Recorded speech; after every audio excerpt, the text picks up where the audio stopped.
sekali. Ngobrolin apa ini? Kita lagi membahas kenaikan harga BBM, Bu. Kira-kira apa ya Bu alasannya? Oh gitu. Ya jadi kenaikan harga BBM ini beberapa waktu terakhir menjadi trending topik ya di masyarakat. Ya, jadi penyebab kenaikan harga BBM ini adalah karena harga minyak dunia sekarang ini sedang melonjak tinggi. Itu sebabnya harga BBM di dalam negeri pun otomatis ikut naik ya. Kalau pemerintah tidak menaikkan harga BBM ya, maka pemerintah ini harus mengeluarkan subsidi lebih banyak lagi untuk menutup kenaikan harga BBM tersebut. Padahal kita tahu pemerintah ini sudah mengeluarkan sekitar 502 triliun untuk subsidi BBM. Gitu ya Bu. Tapi kan kasihan Bu, bagaimana dengan masyarakat miskin? Pemerintah ketika membuat kebijakan tentunya memperhatikan dan mempertimbangkan berbagai aspek ya.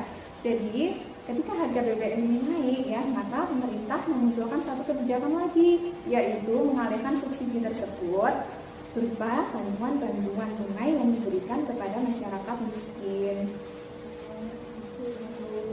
Iya. Lalu kira-kira gimana kita bicara kebijakan anggaran tersebut Bu? Kebijakan anggaran tersebut semuanya tertuang di dalam APBN, Anggaran Penerimaan dan Belanja Negara. APBN itu apa? APBN itu, ayo kita simak bersama. Ayo. APBN adalah daftar sistematis yang memuat rencana penerimaan dan pengeluaran negara selama 1 tahun. Menurut Undang-Undang Nomor 17 Tahun 2003 tentang Keuangan Negara, APBN adalah rencana keuangan tahunan pemerintahan negara yang disetujui oleh DPR. APBN merupakan wujud pengelolaan keuangan negara yang ditetapkan setiap tahun berdasarkan undang-undang. APBN merupakan alat bagi negara untuk mengatur dan mengelola perekonomian negara.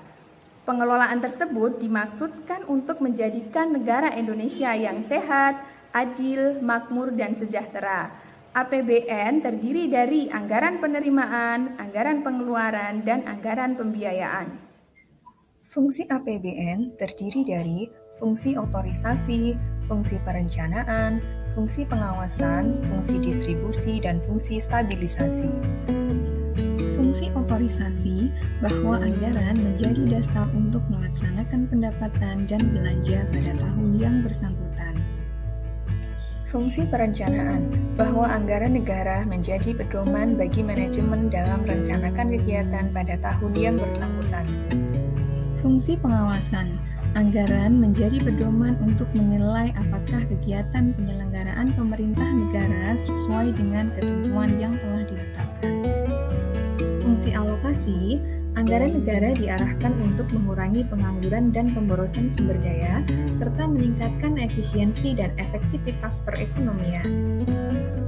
Fungsi distribusi, kebijakan anggaran negara harus memperhatikan rasa keadilan dan kepatutan. Fungsi stabilisasi, anggaran pemerintah menjadi alat untuk memelihara dan mengupayakan keseimbangan fundamental perekonomian. Berikut adalah postur APBN 2022 yang menggambarkan pendapatan dan belanja negara serta defisit dan pembiayaan anggaran. Pendapatan negara sebesar 1.846,1 triliun, belanja negara sebesar 2.714,2 triliun, sehingga defisit dan pembiayaan anggaran sebesar 868 triliun. Penerimaan negara pada tahun 2022 berasal dari pajak, penerimaan negara bukan pajak, hibah, serta kepabean dan cukai. Penerimaan pajak itu sendiri dijabarkan dari pajak penghasilan, pajak bumi dan bangunan, PPN dan PPNBM, serta pajak lainnya. Untuk kepabean dan cukai berasal dari bea masuk, bea keluar, dan cukai.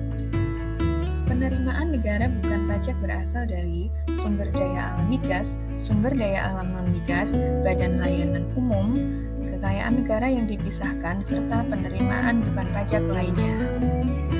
Berikut adalah alokasi belanja pemerintah pusat pada tahun 2022 yang mencapai 1.944,5 triliun. Belanja pemerintah pusat menurut fungsi dialokasikan dialokasikan untuk sektor pendidikan, agama, pariwisata, kesehatan, perumahan dan fasilitas umum, perlindungan lingkungan hidup, ekonomi, ketertiban dan keamanan, pertahanan, pelayanan umum, serta perlindungan sosial. Belanja negara yang dialokasikan untuk transfer ke daerah dan dana desa mencapai 769,6 triliun. Berikut adalah proyeksi pembiayaan anggaran sebesar 868 triliun. Berdasarkan informasi tersebut, dapat kita simpulkan bahwa APBN adalah wujud pengelolaan keuangan negara yang digunakan untuk sebesar-besar kemakmuran bangsa Indonesia. Hal tersebut diwujudkan dengan pembangunan yang menyeluruh dan terus-menerus, serta melindungi bangsa Indonesia dari segala bentuk krisis ekonomi.